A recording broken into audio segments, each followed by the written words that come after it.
കൊച്ചിയിലെ സെൻറ് റീത്ത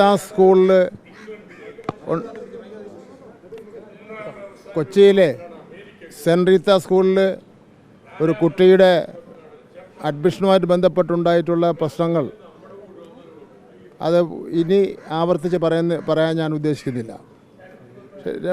3 കാര്യങ്ങളാണുള്ളത്. ഒന്ന്, വിദ്യാഭ്യാസ ഡെപ്യൂട്ടി ഡയറക്ടർ കൊടുത്ത ഒരു നോട്ടീസുണ്ട്. ആ നോട്ടീസ് കോടതിയിലാണ് അതിനെ സംബന്ധിച്ചിടത്തോളം തീരുമാനം എടുക്കാൻ.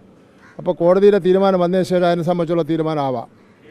രണ്ടാമത്തെ കാര്യം, കുട്ടിയുടെ അച്ഛൻ ആ സ്കൂളിൽ നിന്ന് TC വാങ്ങുന്നതിന് വേണ്ടി തീരുമാനിച്ചു.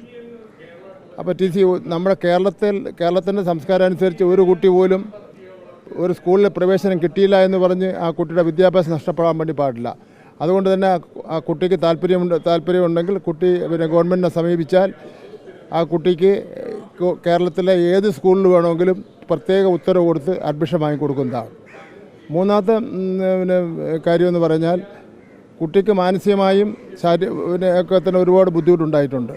കുട്ടിക്ക് എന്തെങ്കിലും വിഷമം ഇതുമായിട്ട് ബന്ധപ്പെട്ടുണ്ടായാൽ അതിൻ്റെ ഉത്തരവാദി സ്കൂൾ മാനേജ്മെൻ്റ് ആയിരിക്കും.